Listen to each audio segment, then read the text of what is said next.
ሸማቂ እየተባሉ የሚጠሩ ወይም በቅጽል ስማቸው የምድር ድሮን እየተባሉ የሚጠሩ የአማራ የቁርጥ ቀን ልጅ ብርጋዴር ጀነራል ተፈራ ማሞ እዚህ ይገኛሉ። በክብር ወደ መድረክ ሸኙልን። እስኪ ሞቅ ያለ ሞራል እስኪ የአማራ የቁርጥ ቀን ልጅ ብርጋዴር ጀነራል ተፈራ ማሞ እዚህ መሀላችን ይገኛል። እስኪ የተቀመጣችሁ ተነሱ። ያንሳል ሞራል የምድር ድሮን እየተባሉ የሚጠሩ ለጠላት አስፈሪ የሆኑት የአማራ የቁርጥ ቀን ልጅ ብርጋዴር ጀነራል ተፈራ ማሞ መሀላችን በመገኘቱ ትልቅ ደስታ ነውና እናመሰግናለን። ወደ እሳቸው እመራቸዋለሁ። እሺ፣ አመሰግናለሁ። የከሰም ክፍለ ጦር አመራርና አባላት እንዲሁም ዛሬ እዚህ መድረካችሁ የተገኙት የነበልባል ብርጌድ በዚህ ዝግጅታችሁ በእናንተ መካከል በመገኘቴ የተሰማኝ ደስታ ከፍተኛ መሆኑን ከአንገቴ ዝቅ ብዬ እናገራለሁ። እሺ፣ በልጅነቴ አንድ ዘፈን ነበረችኝ እንደጋግማ አሁን ምንጃር አይደል ያለ ነው እና ምንጃርን አትንኩት ባለበት ይቀመጥ የጨነቀ የከበደ ጊዜ ያወጣን ከረመት እንል ነበር። ምንድነው የሆነው? በኋላ ምንጃር በተደጋጋሚ የግራይ መሐመድ ጸሐፊዎችና ሌሎችም እንደጻፉት በአማራ ላይ ማጥቃት ሲደረግ የምንጃር አማሮች የከፈሉት ዋጋ ያደረጉት ውጊያ ተደጋጋሚ ጸሐፊዎቹ ያነሱታል። ተደጋጋሚ ምንጃሮች በዚህ ተዋግተው እንደዚህ አድርገው በሚል በተደጋጋሚ ሲያነሱት በተለያየ መጽሐፎች ገጠሙ። ከዛ በኋላም የተለያዩ ኃይሎች ማስፋፋት አድርገው በተለይ ሸዋ የነበረውን አማራ፣ ባሌ የነበረውን አማራ በተለያየ የነበረውን ገፍትረው ወደ ሰሜን ሲሰበስቡት ምንጃር በተለያየ ጊዜ ተዋግቶ ርሱን አስከበረ። እዚህ የተንጣለለ መሬት ላይ መቅረቱ እነዛ የቀድሞ አያቶቻችን ውጤት ነው። ከዛ በኋላ ማይታችሁታል። በኢህአደግ በ27 ዓመታት በነበረው ፍትጊያ ምስራቅ አማራዎች ተደጋጋሚ ጥቃት ሲዘነዘርባቸው ፈጥኖ የሚደርሰው ምንጃር ነበረ። ፈጥኖ የሚደርሱት ምንጃሮች ናቸው። በዚህ ነው እንግዲህ የቅድሟ የአማርኛ ስንኝ ለነሱ የተበረከተው። ከዛ በኋላ ሌላው እየተቀባበለ በተለያየ ሊዘፍነው ይችላል። ቁም ነገሩ ግን ለምንጃር የተዘፈነች ናት። ምንጃርን አትንኩት ባለበት ይቀመጥ የጨነቀ የጠበበ ጊዜ ያወጣን ከረመጥ የተባለው። ስለዚህ እናንተ ደግሞ የዛ ትውልድ ልጆች ናችሁ። ቅድም አመራሮቻችሁ ሲያስቀምጡት የነበረው በተደጋጋሚ በአማራ ማህበረሰብ ላይ ጥቃት ሲፈጸም በእኛ ጊዜ በእኛ ትውልድ የህዝብ እንደ ህዝብ የተነሳው ልጆቹን ግንባር ቀደም አድርጎ ወደ ውጊያ ያስገባው መከፈል ስላለበት ነው። ምክንያቱም ለምንድን ነው ይሄ ክፍተት የተፈጠረው? አማራው ኢትዮጵያዊ ስነ ልቦና ስላለው ከሁሉም ጋር በኩልነት ለመኖር ተንቀሳቅሷል። አገሪቱንም መሄድ በሚችለው እዚህ ደረጃ ደርሶታል። ግን በዚህ ብቻ አይበቃም።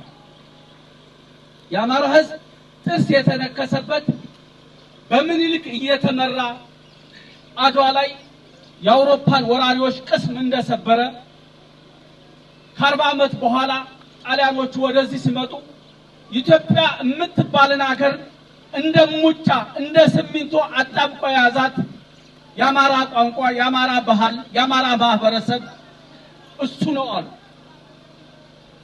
የአማራ ሃይማኖት በዚህ ነደፉት። ይህንን ከተያዘ በኋላ ተንቀሳቀሱ። ለ5 ዓመት ባደረጉት እንቅስቃሴ አማራን ለይተው የሚገሉበት አማራን የገደለ ገንዘብ እንደልባቸው የሚሰጥበት ሁኔታ ነበር። እንደዛ ሆኖ የአማራ ህዝብ በሁሉም ቦታ መከታቸው የጣሊያን ጸሐፊዎች የጻፉት 5 ዓመት ኢትዮጵያ ስንኖር የአማራን ገጠሮች መምራት አልቻልንም። ምክንያቱም አንድ የፋኖ መሪ ስንገድል እንደንጉዳይ ይፈለፈላሉ አማሮቹ። በዚህ የተነሳ አልመራ ነው ያሉት። ከዛ በኋላ የመጡትስ ከ66 ጀምሮ የአንድ ብሔር ጨቋኝነት አለ፣ ሌሎቹ ተጨቋኝ ናቸው እያለ እንደ ህወሓት ኦነግ ወደ ስልጣን መጡ። 83 ላይ ልክ ሁሉን ነገር በፍላጎታቸው አደረጉት። ከዛ በኋላ በአማራ ላይ የሚደረግ ጥቃት በተለያየ መንገድ ቀጠለ። ፕሮፌሰር አስራት ወልደየስ በዛን ጊዜ አማራው እየተጠቃ ነው እንደ አማራ እንቁም ሲል የለም የሚከተለው አጣ፣ ብቻውን ተመታ። ወደቱ በዚህ ደረጃ እየቀጠለ ልክ አሁን የመጣው ደግሞ ዋናው ታርጌቱ አማራን በምርኩዝ ማስከድ አለብኝ። በምርኩዝ እንዳሰደው ደግሞ ትጥቁን ሊፈታ ይገባል።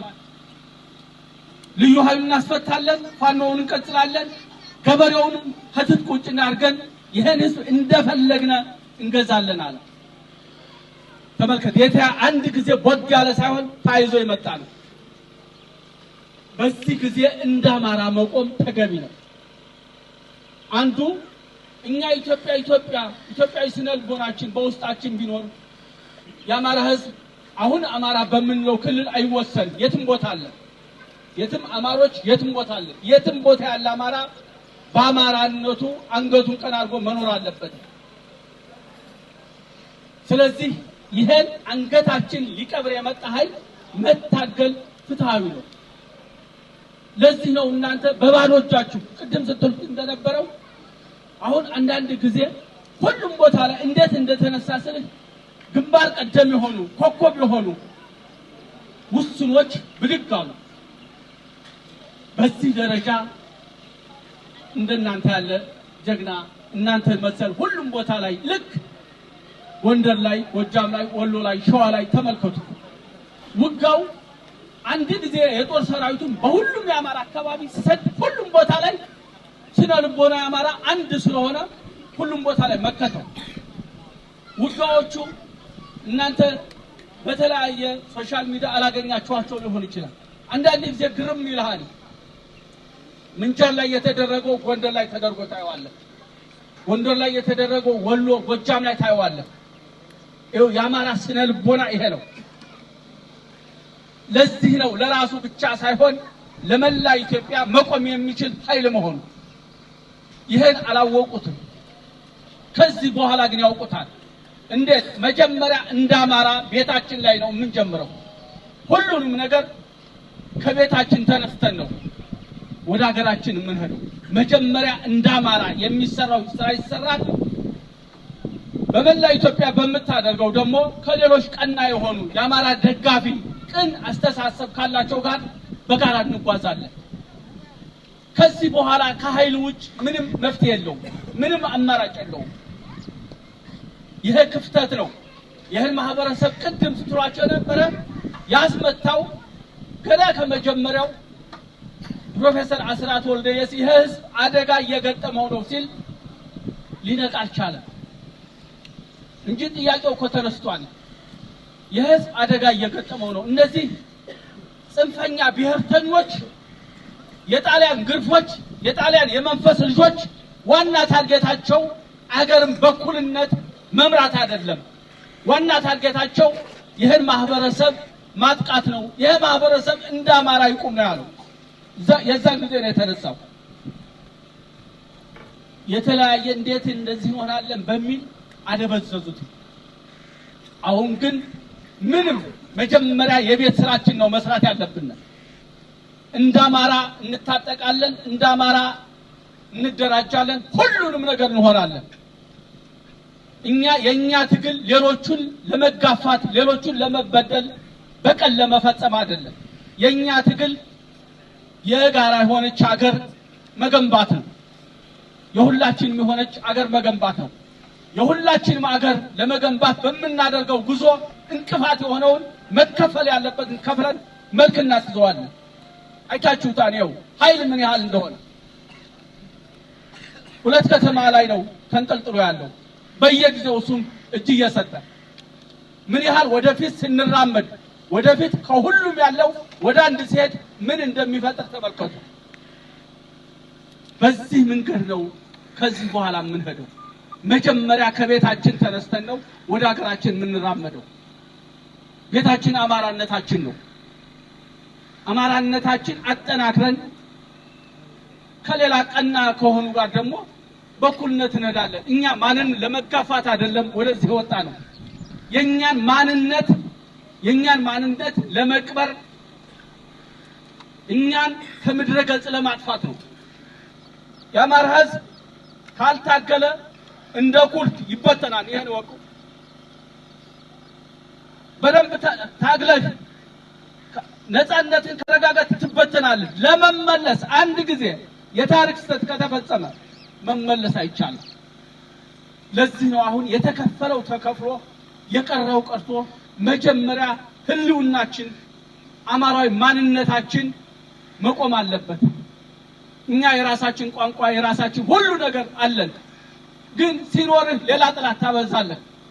ከሌለህ ነው የምትረሳው። ስላለህ ነው የአማራን ቋንቋ የሚያጥላሉት ሃይማኖትን የሚያጥላሉት ሁሉን ነገር በጥላት ነው። ግን ቢያጥላላም ቢያደርግም እኛ እንደ አማራ የትም ቦታ ብሔርተኝነቱ እየጠነከረ ሲሄድ እዚህ አንገደም። የትም ቦታ አማራን የሚነካ እርምጃ ይወሰድበታል። እንደዛ ነው ኃይል። ሌሎቹን አንጋፋም። ከተጋፋን ግን የትም ቦታ ገብተን እርምጃ እንደምንወስድ ካሁኑ ነው ጥላትም ወዳጅም ማወቅ ያለበት። ምክንያቱም አልፎ የተቀመጠ ህዝብ ነው። በገዛ ሀገሩ ደም ህይወት ከፍሎ ባስቀመጠው ነው ደገዛ መጥቶ እያፈናቀለ ያለ። በዚህ መንገድ አይሆንም። በዚህ መንገድ እንደማይሆን ይሄ ትግላችን ይሄ ኃይላችን ይሄን ነው የሚያሳየው። የተናገረ ቢናገር የድርድር የሰላም ምናምን ቢል መጀመሪያ ማንነታችን ወደ ነበረበት መመለስ አለበት። የአማራ ህዝብ የትም ቦታ ገብቶ እንደ አማራ መስራት አለበት። አያቶቹ በገነቡት አያቶቹ ባቋቋሙት ሀገር እየተፈናቀለ ሊሄድ አይችልም። ይሄ ነው የሚሆነው። ስለዚህ በዚህ ቀና የሆኑት ጋር ደግሞ እኩል የምንሄድበት ነው። ከዚህ የተነሳ አሁን ያለው የው ትግሉ በአንድ አመት አያችሁት ምን ያህል እንደደረሰ። እዚህ አንድ ብርገን ነው እያየን ያለነው። ጎጃም ላይ ያለውን ኃይል፣ ወንደር ላይ ያለውን ኃይል፣ ወሎ ላይ ያለውን፣ ሸዋ በተለያየ ያለውን ኃይል ስታዩ ደግሞ እንዴት እንዳጠለቀለቀው። ዛሬ ከሻምበል ከመቶ ወጥቶ ሻለቆች፣ ብርጌዶች፣ እዞች እየተገነቡ ነው። ይሄ ነው ለሚሰራ ስራ ሰከን ብሎ ረጋ ብሎ በደንብ ተዘጋጅቶ መራመድ ስለሚያስፈልገን ነው። በዚህ ደግሞ ምንም የሚያቆመን የለም፣ እንሄድበታለን ለማለት ነው። ለብልባሎች ደግሞ ትልቅ ኃላፊነት ይጠበቅባችኋል። ያላችሁት ቦታ ትልቅ ቁልፍና ስትራቴጂ ነው። ወደፊት ከፍተኛ ኃይል እዚህ አካባቢ ከእናንተ ጋር አብሮ ይሰለፋል። ምክንያቱም ያላችሁበት ቦታ ለወደፊት ምን እንደሚሆን የሚያሳይ ምልክት አለው። ስለዚህ እናንተ ሰፋ አድርጋችሁ ነው ማየት ያለባችሁ። ሰፋ አድርጋችሁ ማየት አለባችሁ። በዚህ ደረጃ ተጀመራችሁት እንድትቀጥሉ ቀጣይ ዓመት የድል እንዲሆን ለመኛለሁ። አመሰግናለሁ። እሺ፣ በሞራል ወደ ቦታቸው ሰው ሸኝልን። በሞራል ያንሳል። ሸማቂ እየተባሉ የሚጠሩት የምድር ድሮን እየተባሉ የሚዘመርላቸው የአማራ የቁርጥ ቀን ልጆች ብርጋዴር ጀነራል ተፈራ ማሞ ይሄን መልእክት አስተላልፈዋል። እናመሰግናለን። እስኪ ሞራል አንድ ደግሞ ያንሳል።